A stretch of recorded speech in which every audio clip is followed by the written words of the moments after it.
The up-and-coming United States presidential election of 2020 is going to be an absolute mess. And I'll tell you why. You're going to have Trump on the one side, and then whomever else the Republicans field. And then on the Democrat side, I know of two people running for sure. One, Bernie Sanders. Not going to get into that right now. And this other gentleman, Andrew Yang. I don't know historically if there's ever been a time where genuine communists have been running for the president of the United States. It could be nothing new, but it definitely seems painfully obvious for this go round. Andrew Yang, for those of you who don't know, and thank you MetalMemory for asking me to speak on this. He is a supporter of Universal Base Income, UBI. They're calling it Freedom Funds. What that is, for those of you who don't know, it's $1,000 a month for everybody. You just get it. Everybody gets $1,000 a month. The math on $1,000 a month times the number of people in the United States of America, to me, I think comes to like 3.3 trillion. Now, gross domestic product of the United States of America is well above and beyond that. Andrew Yang, though, supports the UBI by stating that we already have welfare programs that are a great portion of that. Now, to me, does that mean that he's going to abolish those other welfare programs in favor of UBI to everybody? Are people going to game the system by having several children? Is it however many children you have? So say I want to make $10,000 a month. Can I just have 10 kids? Biggest point. And this is the point with communism. Who pays?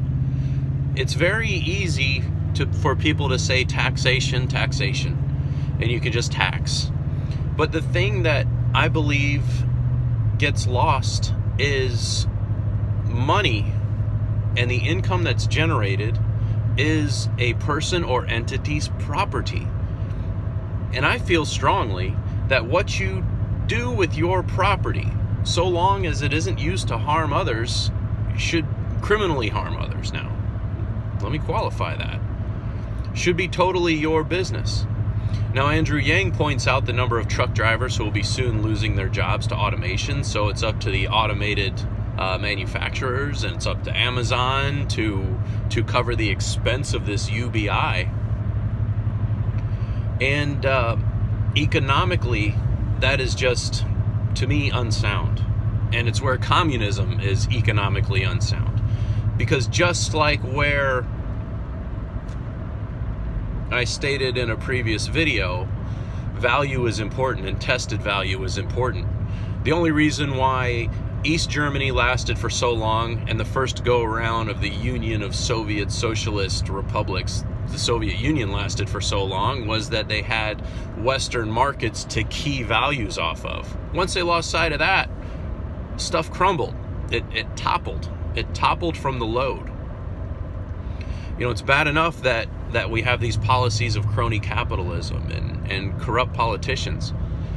But to literally offer something like a universal base income, to me, is economically ignorant, and I don't think it examines all the factors that you're going to have in play. Now, Andrew Yang makes some excellent points on, what will be the consequences of, we had our Industrial Revolution, and he says that it stands to reason that when there's violence around the Industrial Revolution, once we have this automaton revolution, we could expect similar results. My first thought was, have you ever read the book Dune? They literally made it illegal for a person to construct a thinking computer. To me, maybe that's something a little more practical than stealing someone else's property. Just because you're giving to the needy, just because your end goal seems to be benevolent, does not make theft something else. It doesn't.